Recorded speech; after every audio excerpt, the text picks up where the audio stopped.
CUET का result आ चुका है और अब बच्चों की और उनके पेरेंट्स की दौड़ चल पड़ी है एडमिशन्स के लिए। दिल्ली यूनिवर्सिटी का ख़ास तौर पर क्रेज़ है और ऐसे में बहुत सारे ऐसे सवाल हैं जो न सिर्फ स्टूडेंट्स के मन में हैं बल्कि पेरेंट्स के मन में भी हैं और उनके जवाब देने के लिए उन्हें एक ऐसे माध्यम, एक ऐसे पोर्टल, एक ऐसे इंसान की ज़रूरत है जो उन्हें बिल्कुल सही तरीके से गाइड कर सके।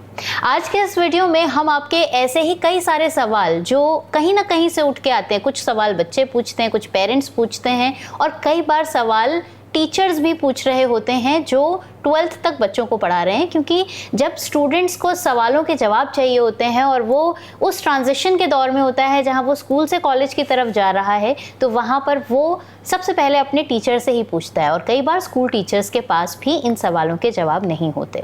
आज कुछ ऐसे ही सवालों के जवाब ढूंढने की कोशिश करेंगे।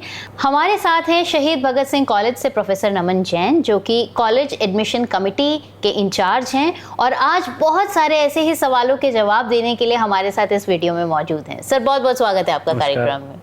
अब जैसे कि आपने देखा कि सीयूईटी का रिजल्ट आ गया है, हर कोई ये जानना चाहता है सीयूईटी के रिजल्ट के बाद। पहले तो धीमी रफ्तार से चल रहे थे कि हाँ एडमिशन लेना है, लेकिन अब सबकी रफ्तार तेज हो गई है।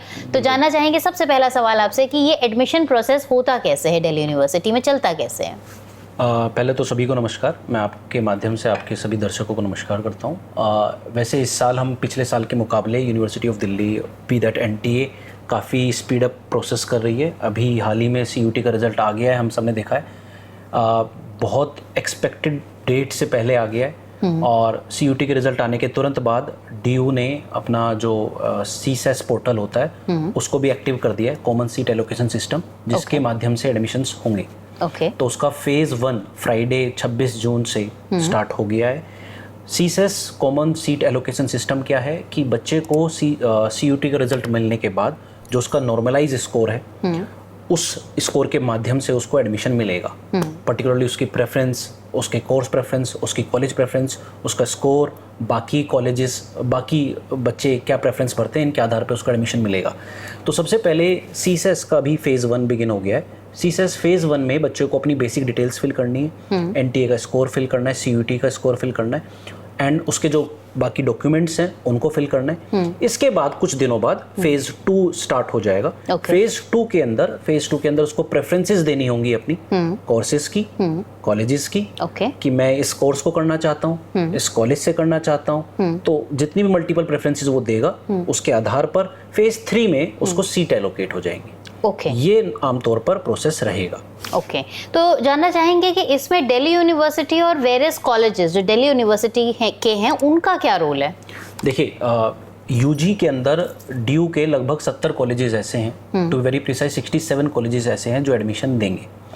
और इसमें लगभग 73 कॉलेज कोर्सेज ऐसे हैं जिसमें एडमिशन होंगे जो ऑनर्स के हैं और बाकी कोर्सेज हैं, और 100 से ज़्यादा बीए के प्रोग्राम्स हैं अलग अलग कॉम्बिनेशंस के, इसमें एडमिशन्स होंगे आपके। बहुत ज़्यादा सीट्स हैं। देखिए, अब सबसे पहली बात आती है कि ड्यू का क्या रोल है, यूनिवर्सिटी का क्या रोल है। मेनली 80% रोल यूनिवर्सिटी का ही है। आप जो एक सेंट्रलाइज पोर्टल है, सेंट्रलाइज वेबसाइट है, वहाँ पर आप अपना स्कोर फिल करेंगे, वहाँ पे अपने प्रेफरेंसेस फिल करेंगे, कॉलेज की, कोर्सेज की, बाकी बच्चे भी करेंगे।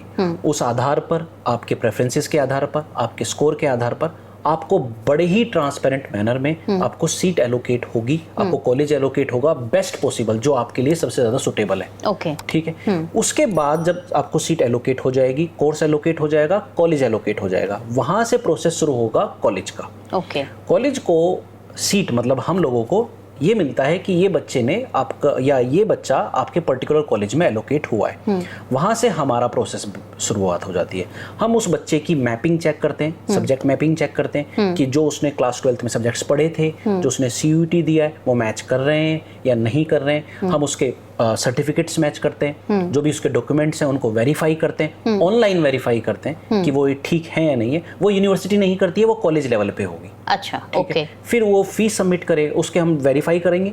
वेरीफाई करने के बाद जब हम वेरीफाई कर रहे होंगे, अच्छा यहाँ पे मैं बताना चाहूँगा, बच्चे के डैशबोर्ड पर ये जब एडमिशन प्रोसेस चल रहा होगा तो ये चीज़ें चेंज होती जा रही होंगी। जैसे वहाँ पर आएगा stage 1 processed, wait for stage 2। अब बच्चों को पैनिक नहीं करना है, थोड़ा इंतजार करना है, क्योंकि बहुत थाउजेंड्स ऑफ एप्लीकेशंस होती हैं कॉलेज लेवल पे, बड़ी डिटेल में एक एप्लीकेशंस को चेक किया जाता है। इसके बाद फिर स्टेज 2 आ जाएगा कि स्टेज 2 प्रोसेस्ड, स्टेज 2 कंप्लीटेड, फिर आ जाएगा अप्रूव्ड बाय प्रिंसिपल। तो वो उसका जैसे जैसे एडमिशन प्रोसेस होता रहेगा उसके डैशबोर्ड में चेंज होता रहेगा। फाइनली उसको फी पेमेंट कर देगा, फी पेमेंट होने के बाद उसको प्रोविजनली एडमिशन मिल जाएगा। तो ये जो आपने 3 स्टेजेस का जो एडमिशन प्रोसेस बताया है, इसके तीनों स्टेजेस को कंप्लीट होने में कितना टाइम लग जाता है? मैम अभी वैसे स्केड्यूल आना है, यूनिवर्सिटी ने अभी स्केड्यूल नहीं दिया है, बट अगर हम बात करें कि जब बच्चे को मिल जाता है, सीट मिल जाती है, तो लगभग हमारे पास 2 या 2.5 दिन या 2 से 3 दिन के अंदर हमें पूरा करना होता है। कोई भी कॉलेज में स्टाफ ये चाहता है जल्दी से जल्दी पूरा हो जाए, पर क्योंकि सावधानियां भी बरतनी होती हैं, बड़ा ध्यान रखना होता है, तो कोई गलत एडमिशन ना हो जाए, है ना, तो सारी चीज़ों का ध्यान रखना होता है। मैं यहाँ पे बताना चाहूँगा कि इस पर्टिकुलर जब ये मूवमेंट चल रहा होता है तो इन बच्चों को ध्यान रखना है कि वहाँ पर एक सेक्शन होता है रेज अ क्वेरी का उनके डैशबोर्ड पर, वो उसको रेगुलरली चेक करते रहें, क्योंकि अगर बाई चांस इस प्रोसेसिंग में हमें कोई क्वेरी होती है, मान लो उसका कोई सर्टिफिकेट मिसमैच कर रहा है या हमें क्लियर नहीं दिखाई दे रहा, तो हम वहां पर या कोई भी कॉलेज जो भी अपना डाउट होगा वो वहां पर रेज करेगा, वहां से उस बच्चे से कम्युनिकेट करेगा। तो क्या इसका एक मेल स्टूडेंट को भी मिल जाता है जैसे ही आप डैशबोर्ड पे कोई रेज करेंगे? जी, बच्चे के पास रेगुलरली इन्फॉर्मेशन आती रहती है।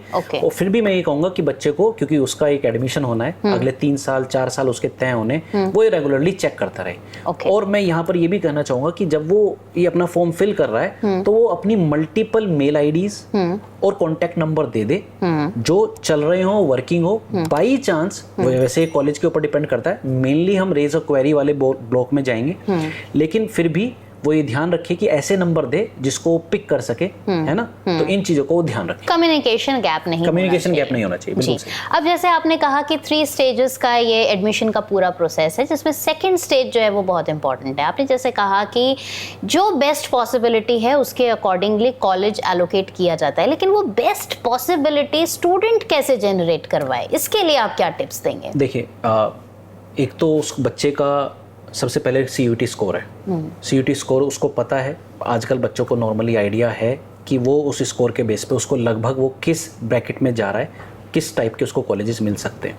लेकिन बच्चा फिर भी जब CUT का स्कोर उसके पास है तो एक बार वो पिछले साल की या पिछले 2 सालों की कट ऑफ देख ले, उन पर्टिकुलर कॉलेजेस की, उन पर्टिकुलर कोर्सेज की, और थोड़ी सी ना रियलिस्टिक प्रेफरेंस लिस्ट फिल करें। अब मान लो मेरा स्कोर कम है, वैसे अप टू स्टूडेंट्स, बट मान लो मेरा स्कोर कम है और मैं टॉप मोस्ट कॉलेजेस जो उसको लगता है या रैंक वाइज जिसमें ऑर्डर में बच्चे प्रेफरेंस देते हैं, मैं उनको टॉप पे रख रहा हूँ, है ना, और मैं जहाँ पे मेरे को मिल सकता है तो मैं ऐसा सुझाव दूंगा कि थोड़ा सा रियलिस्टिक प्रेफरेंसेस वो बनाए, प्रेफरेंस लिस्ट बनाए based upon his score, his और हर स्कोर।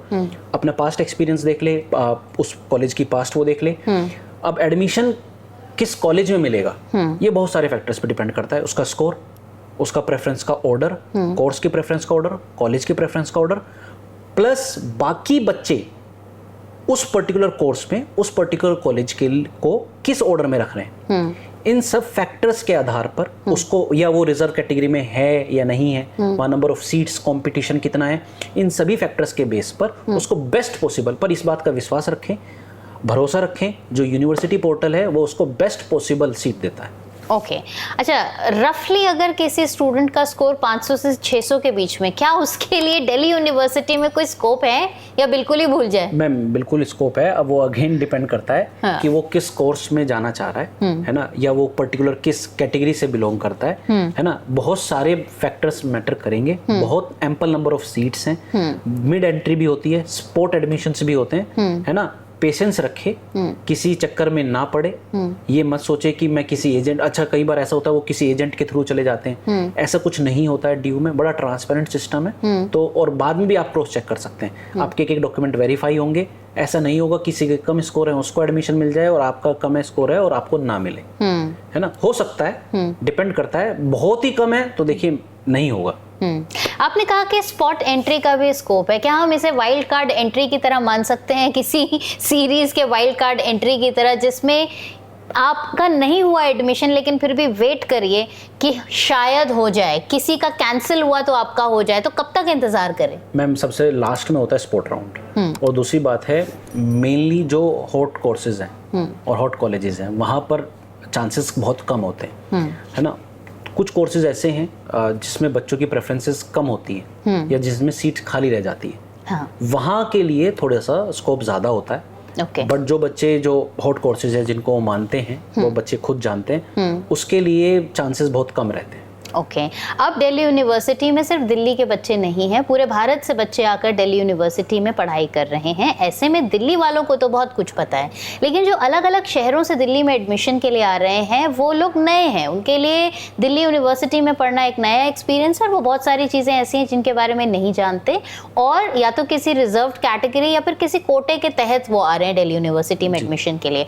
उनके लिए आप क्या कहना चाहेंगे? देखिए, पहली बात, जो बच्चे दिल्ली से बाहर हैं, DU ने और NTA ने और भारत सरकार ने ऑनलाइन व्यवस्था इसीलिए की है ताकि किसी को यहाँ पर ना आना पड़े, पैनिक ना हो। सबका एडमिशन चाहे वो दिल्ली में रहते हो चाहे दिल्ली के बाहर रहते हो, सिर्फ ऑनलाइन माध्यम से ही होगा। ओके। अब आ जाते हैं रिजर्व कैटेगरी के लिए किन बातों का ध्यान रखना है। अभी आपके पास क्योंकि टाइम है तो मैं आपको यही सुझाव दूंगा कि आपके पास जो भी आपका पर्टिकुलर कैटेगरी सर्टिफिकेट है या जिस भी पर्टिकुलर आप रिजर्व कैटेगरी में बिलोंग करते हैं वो वैलिड हो, लेजिटिमेट हो, इस साल के लिए मान्य हो। जैसे EWS और OBC के लिए इस साल के लिए वो मान्य होना चाहिए, आपकी फोटोज सही से क्लियर हो, है ना। जैसे EWS के लिए मैं बताना चाहूँगा, बच्चे कई बार क्या करते हैं, इनकम सर्टिफिकेट अपलोड कर देते हैं। इनकम सर्टिफिकेट नहीं करना है, income and asset certificate upload करना है। पेरेंट्स का नहीं करना है, कैंडिडेट का करना है। अच्छा, जो भी रिजर्व कैटेगरी का स्टूडेंट है उसमें सिर्फ और सिर्फ कैंडिडेट के सर्टिफिकेट्स अपलोड होंगे जो इस साल के लिए। बच्चे OBC में पूछते हैं, OBC में भी बच्चे की जो कास्ट है वो सेंटर लिस्ट में होनी चाहिए, चाहे उस सर्टिफिकेट को इशू करने वाली एजेंसी स्टेट हो। पर वो उसकी जो कास्ट है वो उस साल के लिए या नॉर्मली होती ही है, सेंट्रल लिस्ट में होनी चाहिए। इन बातों का थोड़ा ध्यान रखना है। कोशिश करें कि डिजिटल कॉपीज कर दे सबमिट, क्योंकि हमें ऑनलाइन वेरीफाई भी करनी है। पर बहुत सारे स्टेट्स ऐसे हैं जहाँ पर अभी भी सर्टिफिकेट्स जो हैं वो डिजिटल फॉर्मेट में नहीं बनाए जा रहे, रिमोट एरियाज में ऐसा है। तो कोई बात नहीं, उसकी आप बिल्कुल लेजिट कॉपी जो क्लियर हो, ताकि हमें बड़ा आपका स्मूथ एडमिशन हो जाए, कोई क्वेरी रेज ना करनी पड़े आपको, वरना आप पैनिक होंगे कि ये क्या आ गया है। कोशिश कीजिए जो भी आप डॉक्यूमेंट अपलोड करें वो फेयर हो, लेजिट हो, उसमें कोई करेक्शन ना हो। अगर बाई चांस आपके एडमिशन आपके ये सर्टिफिकेट प्रोसेसिंग में है तो जल्दी बनवा लीजिए, क्योंकि फिर उस समय आप पैनिक करेंगे। ट्रू। बहुत सारे सवाल हैं और बहुत सारे सवालों के बहुत चुनिंदा और बिल्कुल टू द पॉइंट आंसर्स जो हैं वो मिले तो फिर लगता है कि हाँ, आपके पास इंफॉर्मेशन राइट हैंड से पहुंची है। आज के इस वीडियो में हमने बहुत सारी इंफॉर्मेशन शेयर की। अपने अगले वीडियो में हम आपको कुछ और जानकारियां भी देंगे, जैसे कि CUET के रिजल्ट के बावजूद अगर हम दिल्ली यूनिवर्सिटी में एडमिशन ले रहे हैं तो उसमें 12th के स्कोर की कोई इंपॉर्टेंस है या नहीं है, और अगर है तो कहाँ पे है। इसके अलावा अगर आपने सही समय रहते अपने डॉक्यूमेंट सबमिट नहीं किए, आपकी फ़ी से रिलेटेड जो प्रोसेसिंग है वो टाइमली नहीं हो पाई, कुछ डॉक्यूमेंट्स जिनका भरोसा आपको था कि आपने तो सही सबमिट करे हैं लेकिन कॉलेज की तरफ से क्वेरी रेज हुई है कि ये सर्टिफिकेट में कुछ कमी है, उससे रिलेटेड आपको कितना विंडो टाइम फ्रेम कितना मिल रहा है उसको सबमिट करने का या नहीं मिल रहा है, या उसकी वजह से आपका एडमिशन कैंसिल तक हो सकता है। इनसे रिलेटेड भी और बहुत सारे सवाल हैं जिनको हम जानेंगे अपने अगले वीडियो के जरिए।